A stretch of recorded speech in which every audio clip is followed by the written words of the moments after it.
Welcome to our basic math video course part 19, जिसमें आज का हमारा टॉपिक है पृष्ठ क्षेत्रफल व आयतन। ये मेंसुरेशन अर्थात क्षेत्र मिति का एक ऐसा टॉपिक है जो क्लास 9th के लिए भी यूजफुल है, 10th के लिए भी यूजफुल है और कई कॉम्पिटिटिव एग्जाम्स के लिए भी यूजफुल है। तो आइए सबसे पहले हम देख लेते हैं कि इस टॉपिक में हम क्या क्या कवर करने वाले हैं। सबसे पहले हम पढ़ेंगे घन यानी क्यूब के बारे में कि ये घन होता क्या है, इसकी भुजाएं क्या क्या होती है, इसके फॉर्मूले क्या होते हैं। जैसे कि एक आयतन होता है, एक वक्र पृष्ठ क्षेत्रफल होता है, एक संपूर्ण पृष्ठ क्षेत्रफल होता है। तो इन तीनों का मतलब क्या होता है और इनके सूत्र क्या होते हैं, पूरी चीजों को बारीकी से पढ़ेंगे। पहले घन के बारे में, फिर यही सारी विशेषताएं घनाभ, शंकु, बेलन, अर्धगोला, गोला व छिन्नक सबको एक एक करके स्टडी करेंगे। तो आइए दोस्तों बिना देरी के स्टार्ट करते हैं। संकल्प फॉर टीचिंग करियर। शुरुआत करते हैं सबसे पहले घन से। इसके बारे में जानकारी को पढ़ने से पहले आपको ये समझ लेना है कि ये जो घन, घनाभ, शंकु, बेलन जितने भी टॉपिक्स आज हम पढ़ने वाले हैं, इन सबको ठोस आकृतियां कहते हैं। ठोस आकृति इसलिए कहते हैं क्योंकि ये सब स्थान घेरती हैं। एक होती है छपी हुई आकृतियां, जैसे अगर हम बिल्कुल चौकोर डिब्बा एक छाप दें तो ये छपी हुई आकृति है, इसको वर्ग या स्क्वायर कहते हैं। ये भी एक चौकोर डिब्बा है, लेकिन इसको वर्ग या स्क्वायर क्यों नहीं कहते, क्योंकि ये स्थान घेरता है और छपी हुई आकृतियां स्थान नहीं घेरती। तो ये मेन आपको अंतर दोनों में पता होना चाहिए। छपी हुई आकृतियां अलग होती हैं और स्थान घेरने वाली आकृतियां अलग होती है, जिनको ठोस आकृतियां कहते हैं। तो आज का हमारा पूरा वीडियो इन ठोस आकृतियों के बारे में है, जिनमें सबसे पहला हमारा टॉपिक है घन, जिसे इंग्लिश में क्यूब कहते हैं। सबसे पहले इसकी विशेषताओं को समझ लेते हैं कि घन होता क्या है। घन एक ऐसा चौकोर डिब्बा होता है जिसकी लंबाई, चौड़ाई और ऊंचाई, अगर इसके मॉडल में देखें तो ये इसकी लंबाई है, ये इसकी चौड़ाई है और ये इसकी ऊंचाई है। इसकी लंबाई, चौड़ाई, ऊंचाई सब बराबर होती हैं। अगर ये 5 सेंटीमीटर है तो ये भी 5 सेंटीमीटर होगी, ये भी 5 सेंटीमीटर। तो ऐसा चौकोर डिब्बा जिसकी लंबाई, चौड़ाई और ऊंचाई तीनों बराबर हो, इसको कहते हैं घन। और इसकी तीनों भुजाएं बराबर होती हैं, इसीलिए तीनों को ए ही लिखा जाता है। और इसके सारे सूत्र भी ए से ही बनेंगे। हर एक ठोस आकृति के सूत्र उसकी इन भुजाओं से ही बनते हैं। तो यहाँ तीनों भुजाएं बराबर है, इसलिए इनको ए कहा जाता है, इसलिए सारे सूत्र ए में ही बनेंगे। अब पहले इसके सूत्रों को समझ लेते हैं। तो इसके 3 सूत्र हैं। हर ठोस आकृति के मेन 3 सूत्र हैं। एक आयतन, एक है वक्र या पार्श्व पृष्ठ क्षेत्रफल और एक है कुल या संपूर्ण पृष्ठ क्षेत्रफल। आयतन को इंग्लिश में वॉल्यूम कहते हैं, वक्र या पार्श्व को कर्व्ड सरफेस एरिया कहते हैं और कुल या संपूर्ण को टोटल सरफेस एरिया कहते हैं। अब इन सब का मतलब क्या है पहले वो समझ लेते हैं। जैसे स्टार्टिंग करते हैं हम आयतन से। तो आयतन का शॉर्ट में मतलब हम ये समझ लेते हैं कि अंदर भरने वाली जो क्षमता है किसी भी आकृति के, वो उसका आयतन कहलाती है। उदाहरण के तौर पर अगर क्वेश्चन आए कि एक घनाकार डिब्बा है, इसके अंदर अंतर्विष्ट हवा का आयतन ज्ञात कीजिए, तो अंदर अंतर्विष्ट हवा का मतलब है इसके अंदर जो हवा भरी हुई है उसका आयतन ज्ञात करो। तो शॉर्ट में आपको ये समझ लेना है कि अंदर भरी जाने वाली जो चीज होती है वो उसका आयतन होती है। ये तो हो गई बात आयतन की। अब बात करते हैं क्षेत्रफल। एक है वक्र पृष्ठ क्षेत्रफल, एक है संपूर्ण या कुल पृष्ठ क्षेत्रफल। है तो दोनों क्षेत्रफल ही। और क्षेत्रफल का मतलब होता है जगह, कोई साइड। जैसे इसमें ये पहली साइड है एक, ये दूसरी साइड, ये तीसरी साइड और ये चौथी साइड।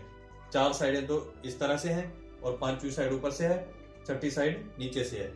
ये टोटल इसकी साइड जो है, 6 साइडों की जो जगह दिख रही है, जगह को कहते हैं क्षेत्रफल। अब बात आती है 2 क्षेत्रफल हैं, एक है वक्र क्षेत्रफल, एक है कुल या संपूर्ण क्षेत्रफल। तो ये ध्यान रखना है, वक्र और पार्श्व सेम होता है, कुल और संपूर्ण सेम होता है, लेकिन 2 सूत्र है ना, एक है वक्र क्षेत्रफल, एक संपूर्ण क्षेत्रफल। तो वक्र किसे कहते हैं, संपूर्ण किसे? देखो, संपूर्ण या कुल शब्द का मतलब होता है पूरा का पूरा, संपूर्ण मतलब पूरा। तो जो भी आकृति आपके पास है, जैसे इस बार हम घन की बात कर रहे हैं, तो घन में पूरी जितनी भी साइडें हैं, पूरी साइडों का क्षेत्रफल हो, उसको कहते हैं संपूर्ण पृष्ठ क्षेत्रफल। तो उसमें पूरी कितनी साइडें हैं, अभी हमने देखी 4 इस तरह से, एक ऊपर 5वीं और एक नीचे 6ठी। तो टोटल 6 साइडों का क्षेत्रफल निकालने के लिए कहा जाए तो इसको कहते हैं कुल या संपूर्ण पृष्ठ क्षेत्रफल। और वक्र क्या होता है, वक्र में संपूर्ण से हमेशा कुछ न कुछ घटाया जाता है, यही आपको याद रखना है। ध्यान रखना, वक्र का मतलब समझने के लिए कि वक्र का मतलब होता है संपूर्ण से कुछ घटा देना। क्या घटाना है वो आपको याद रखना है। तो संपूर्ण में हमने 6 साइडें देखी। जब हम इसकी एक ऊपर वाली साइड और नीचे वाली साइड छोड़ देते हैं, देखो 4 साइडें, इनको हमने व्हाइट कलर कर रखा है, ऊपर वाली साइड को ब्लैक, नीचे वाली साइड को भी ब्लैक कर रखा है। इसका मतलब है ये ब्लैक ऊपर और नीचे वाला छोड़ दो तो ये जो 4 साइडें आपकी बचती हैं, इन्हीं को कहते हैं वक्र पृष्ठ क्षेत्रफल। तो सारी आकृतियों में आप ऐसे ही समझोगे। आयतन मतलब सबका आयतन में एक ही मतलब है कि अंदर भरी जाने वाली जो उसकी क्षमता है वो उसका आयतन हो गया। संपूर्ण मतलब जो भी आकृति के बारे में पढ़ रहे हो उसकी जितनी भी साइड दिख रही है पूरा क्षेत्रफल मिला लेंगे वो होगा संपूर्ण। वक्र में हर बार हम संपूर्ण से कुछ घटाएंगे, तो आपको बस यही याद रखना है कि हर एक आकृति के संपूर्ण में से हम क्या क्या घटा रहे हैं ताकि वो वक्र बने। तो जैसे घन में ऊपर और नीचे की साइड हटा दें तो 4 साइडें जो बचती है वो इसका वक्र बनता है। तो उम्मीद करता हूं आपको पहले तीनों सूत्र अच्छे से समझ में आए होंगे। शॉर्ट में एक बार फिर रिवाइज करा देता हूं कि इस चौकोर डिब्बे के अंदर भरी जाने वाली जो इसकी क्षमता है वो इसका आयतन है। इसकी 6 साइडों का क्षेत्रफल जो है उसको संपूर्ण या कुल क्षेत्रफल कहलाता है। इसकी ऊपर और नीचे की साइड को छोड़ दें और बाकी जो 4 साइडें हैं उसके क्षेत्रफल की बात करें तो वक्र या पार्श्व क्षेत्रफल कहलाता है। ठीक है, वक्र भी लिखा सकता है क्वेश्चन में, पार्श्व भी, इसलिए हमने दोनों एक साथ लिख लिया है। तो ये तो हो गए सूत्रों को समझने की बात। अब अगर आप आयतन निकालना पड़े तो किस सूत्र से निकालोगे? तो घन का आयतन होता है a क्यूब।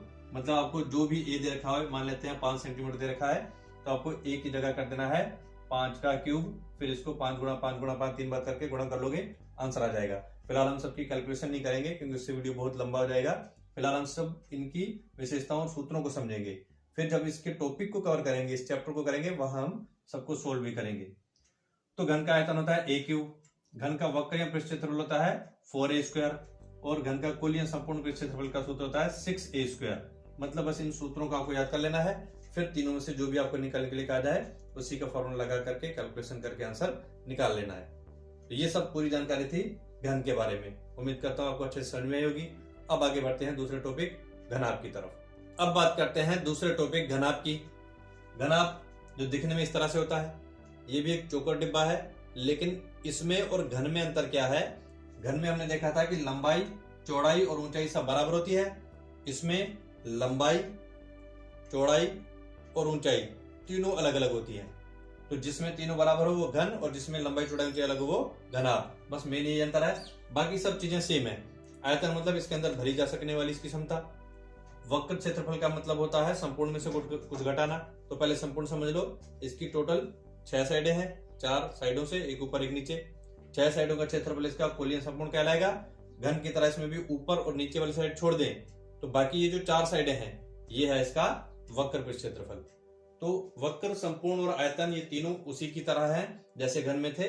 बाकी मेन अंतर है इसकी भुजाएं तीनों अलग होती है, इसलिए तीनों को अलग नाम दिया है। लंबाई मतलब L, चौड़ाई को B और ऊंचाई को H लिखते हैं, हाइट, बर्थ और लेंथ।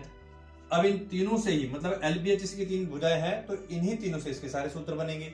जैसे आयतन निकालना हो तो सूत्र होता है L into B into H, short में इसको LBH भी कह देते हैं। घनाभ का वक्र पृष्ठ क्षेत्रफल पार्श्व पृष्ठ निकालना हो तो सूत्र होता है 2H ब्रैकेट में L प्लस B। और ऐसे इसका घनाभ का संपूर्ण निकालना हो तो सूत्र होता है 2 ब्रैकेट में LB plus BH plus LH। ये तीनों सूत्र आपको अच्छे से याद कर लेने हैं, इससे आप घनाभ के सारे क्वेश्चन को आसानी से सोल्व कर पाएंगे। अब आगे बढ़ते हैं नेक्स्ट टॉपिक की तरफ। अब बात करते हैं शंकु की। तो शंकु का डायग्राम ऐसा होता है, ठोस आकृति का मॉडल इस तरह से होता है जैसे बर्थडे की टोपी होती है। इस शंकु में इसकी भुजाएं कौन कौन सी होती है? देखो, इस शंकु में नीचे एक गोलाकार क्षेत्र है वृत्त की तरह। उस वृत्त के केंद्र से बाहर तक की जो भुजा होती है उसे त्रिज्या कहते हैं और केंद्र से सीधी ऊंचाई को ऊंचाई कहते हैं, H से इसको दर्शाया जाता है। और ये बाहर की परिधि से ये तिरछी वाली ऊंचाई को तिरछी ऊंचाई भी कहते हैं, तिर्यक ऊंचाई भी कहते हैं और L से इसको दर्शाया जाता है। तो ये चीजें होती है शंकु में H, L और R। इसलिए इसके सारे सूत्र इन्हीं H, L और R से ही बनेंगे क्योंकि इसकी भुजाएं हैं। अब बात करते हैं इसका आयतन। तो आयतन वही चीज, इसके अंदर भरी जा सकने वाली इसकी क्षमता, इसका आयतन कहलाती है।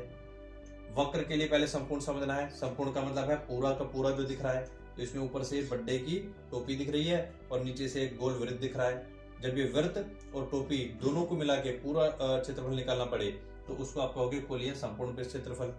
लेकिन इस वक्र में हम क्या करते हैं, कुछ घटाते हैं। तो घन और घनाभ में हमने ऊपर और नीचे की साइड घटाई थी, यहाँ ऊपर तो कुछ नहीं है घटाने के लायक, नीचे है एक वृत्त, तो बस यही वृत्त हटा देना है। तो ये नीचे वाला वृत्त छोड़ के जब सिर्फ टोपी का क्षेत्रफल निकालने की बात आ जाए तो ये कहलाता है आपका शंकु का वक्र या पार्श्व पृष्ठ क्षेत्रफल। लेकिन जब ये वृत्त जुड़ जाए तो इसको कहते हैं कुल या संपूर्ण पृष्ठ क्षेत्रफल। तो ये है इसका मेन आयतन, वक्र और संपूर्ण में अंतर। बाकी निकालने के लिए जो सूत्र हैं, तो शंकु का आयतन है 1/3 पाई R स्क्वायर H। यहाँ पर एक नया शब्द आ गया है पाई। तो इसका मतलब समझ लेना, ये पाई हमेशा वहीं आता है जहां पर कोई गोल आकृति का क्षेत्रफल की बात की जाए। जहां सिर्फ चौकोर की बात है वहां पाई नहीं आता। गोलाई का क्षेत्रफल निकालने के लिए ये पाई आती है। और पाई का मान हमेशा आपको रखना है 22/7। मतलब जहां भी क्वेश्चन में पाई आएगा, अगली लाइन में पाई हट जाएगा, उसकी जगह आ जाएगा 22/7। इसका एक और मान है जो तभी लेना है जब क्वेश्चन में इस तरह से ब्रैकेट में लिखा आ जाए कि पाई बराबर 3.14 लीजिए। ऐसा जब क्वेश्चन में ही दिया जाए तो लेना है ये। अगर ये ना दिया हो तो हमेशा 22/7 ही लेंगे। तो ध्यान रखना है कि ये एक नया शब्द है, नया सिंबल है पाई। इसी से इसके सारे सूत्र हैं। शंकु का आयतन 1/3 पाई आर स्क्वायर एच। शंकु का वक्र या पार्श्व क्षेत्रफल पाई आर एल। शंकु का कुल या संपूर्ण क्षेत्रफल होता है पाई आर ब्रैकेट में एल प्लस आर। इस तरह से याद रख लेना है। अब ये जो एल नई चीज आई है जिसे शंकु की तिर्यक ऊंचाई कहते हैं, ये क्वेश्चन में जब ना दी हो तो एल निकालने का भी एक सूत्र है रूट में R square plus H square. तो ये सब बात हुई शंकु और उससे जुड़े हुए उसके सूत्रों की। अब बढ़ते हैं नेक्स्ट टॉपिक की तरफ। अब फोर्थ टॉपिक है हमारा बेलन यानी सिलेंडर। तो ये इस तरह का इसका मॉडल होता है और ये इसका डायग्राम है। तो इस बेलन में देखो, ये एक बेलन मतलब पाइप की तरह गोल आकृति होती है। नीचे से भी एक वृत्त होता है, ऊपर से भी एक वृत्त होता है। जब इसको हम डायग्राम में देखते हैं तो नीचे वाले वृत्त में केंद्र से बाहर तक इसकी त्रिज्या दी होगी और बीच वाला केंद्र, नीचे और ऊपर वाले दोनों केंद्रों के बीच में जो इसकी हाइट है, ऊंचाई, वो भी दी होगी। इसलिए इसके सारे सूत्र एच और आर से ही बनेंगे। अब बात करते हैं सूत्रों की। पहले इनके सूत्रों को समझते हैं, फिर सूत्रों को याद करना है आपको। तो सूत्र पहला है बेलन का आयतन। आयतन का मतलब जो इसके अंदर भरी जा सकने वाली इसकी क्षमता है वो इसका आयतन होगी।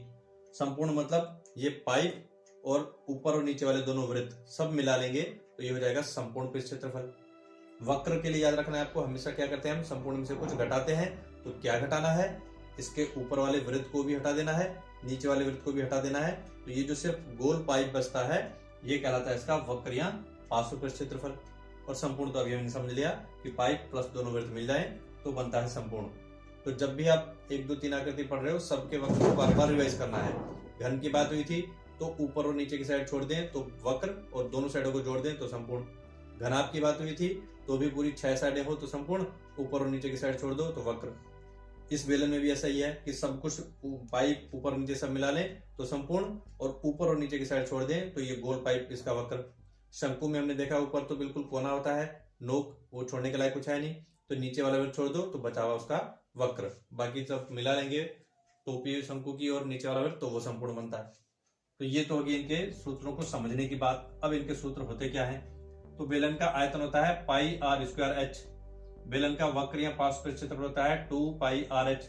और बेलन का कुल या संपूर्ण पृष्ठ क्षेत्रफल होता है 2 पाई आर ब्रैकेट में एच प्लस आर। ये सब है बेलन के सूत्र। उम्मीद करता हूँ अच्छे से समझ में आए होंगे। अब बढ़ते हैं नेक्स्ट 5वें टॉपिक की तरफ जो है अर्धगोला। अब बात करते हैं अर्धगोले की। अर्धगोले में गोले को जब बीच में से काटा जाता है तो आधा गोला जो होता है उसी को अर्धगोला कहते हैं, इंग्लिश में सेमी स्फीयर कहते हैं। अब इस अर्धगोले को जब काटेंगे तो बीच में इसका एक वृत्त सा दिखाई देगा। उस वृत्त के केंद्र से बाहर तक जो त्रिज्या होती है उसे आर के रूप में दर्शाया जाता है। अब इसमें आयतन का मतलब इसके अंदर भरी जा सकने वाली इसकी क्षमता। इसका संपूर्ण मतलब ये जो आधा गोला दिख रहा है और ऊपर से वृत्त दिख रहा है, दोनों को मिला लें तो ये होता है संपूर्ण। लेकिन जब ऊपर वाले वृत्त हटा दें, सिर्फ ये जो आधा गोला दिख रहा है इसकी बात करेंगे तो ये होगा इसका वक्र। तो ये तो हो गए तीनों सूत्रों के मतलब। अब इसके सूत्र होते क्या हैं? तो अर्धगोले का आयतन का सूत्र होता है 2/3 पाई आर क्यूब। अर्धगोले का वक्र या पार्श्व पृष्ठ क्षेत्रफल का सूत्र होता है 2 पाई आर स्क्वायर। और अर्धगोले का कुल या संपूर्ण पृष्ठ क्षेत्रफल होता है 3 पाई आर स्क्वायर। सिंपल सूत्र है, ये आपको याद कर लेने हैं। अर्धगोले के सारे क्वेश्चन आप आसानी से कर पाएंगे। अब पढ़ते हैं आगे गोले की तरफ। अब हमारा नेक्स्ट टॉपिक है गोला, जिसे इंग्लिश में स्फीयर कहते हैं। गोला मॉडल में इस तरह से होता है, एक बॉल की तरह। और इसको डायग्राम में देखेंगे तो बीच वाले केंद्र से बाहर तक की जो भुजा है वो उसको इसकी त्रिज्या कहलाती है, जिसे आर से दर्शाते हैं। और इसके सारे सूत्र आर से ही बनेंगे। फिर बात आती है इनके तीनों सूत्रों के मतलब की। आयतन मतलब इसके अंदर भरी जा सकने वाली इसकी चीज क्षमता। वक्र संपूर्ण से कुछ घटाते हैं। संपूर्ण का मतलब पूरा जो गोला है वही इसका संपूर्ण है। अब वक्र का मतलब क्या होता है? संपूर्ण से कुछ घटाना। तो इस बोल में घटाने के लायक कुछ दिख रहा है? कुछ ही नहीं है, कुछ घट ही नहीं रहा है, इसलिए इसका वक्र नहीं होता। तो ये आपको ध्यान रखना है। वक्र का सूत्र आए तो कंफ्यूज नहीं होना है, सीधे बोल देना है कि वक्र नहीं होता है अगर टीचर आपसे पूछते हैं। और क्यों नहीं होता, तो उसका अर्थ यही है कि वक्र का मतलब होता है संपूर्ण में से कुछ घटाना, इसमें कुछ घटा निकला है नहीं, तो वक्र कैसे होगा, इसलिए इसका वक्र नहीं होता। अब समझ लेते हैं गोले के सूत्रों को। तो गोले का आयतन का सूत्र होता है 4/3 पाई आर क्यूब। गोले का वक्र या पार्श्व पृष्ठ क्षेत्रफल नहीं होता, जैसा कि अभी हमने समझ लिया। और गोले का कुल या संपूर्ण पृष्ठ क्षेत्रफल होता है 4 पाई आर स्क्वायर। ये सब हुआ गोले के बारे में। अब पढ़ते हैं आपके लास्ट टॉपिक छिन्नक की तरफ। अब बात करते हैं आज के लास्ट टॉपिक छिन्नक की, जो दिखने में इस तरह का होता है और इसका डायग्राम ऐसा है। छिन्नक जिसे फ्रस्टम भी कहते हैं। इसमें आप देखोगे तो जैसे एक शंकु होता है, जब उसके ऊपर वाले सिरे को हम काट दें और तो फिर बीच में जो हिस्सा बचता है उसको ही छिन्नक कहते हैं। अब ऊपर काटने से क्या होता है, ऊपर भी एक वृत्त बन जाता है और नीचे भी एक वृत्त बन जाता है। नीचे वाला वृत्त बड़ा है इसलिए इसके आर को कैपिटल आर कहते हैं। ऊपर वाला वृत्त छोटा है तो इसका आर भी छोटा होगा, इसलिए इसके छोटे आर को स्मॉल आर से प्रदर्शित करते हैं।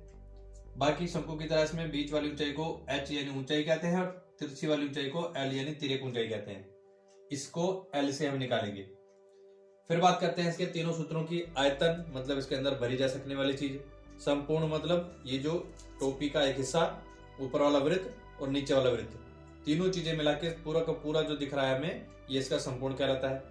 वक्र में इसकी ऊपर और नीचे वाली साइड छोड़ के ये जो टोपी का हिस्सा दिख रहा है ये इसका वक्र होता है। तो ये तो हो गए इसके आयतन, वक्र और संपूर्ण की मतलब के बारे में। अब आते हैं इनके सूत्रों पर। तो छिन्नक का आयतन होता है 1/3 पाई एच ब्रैकेट में capital R plus capital R into small R. ये तो हो गया छिन्नक का आयतन।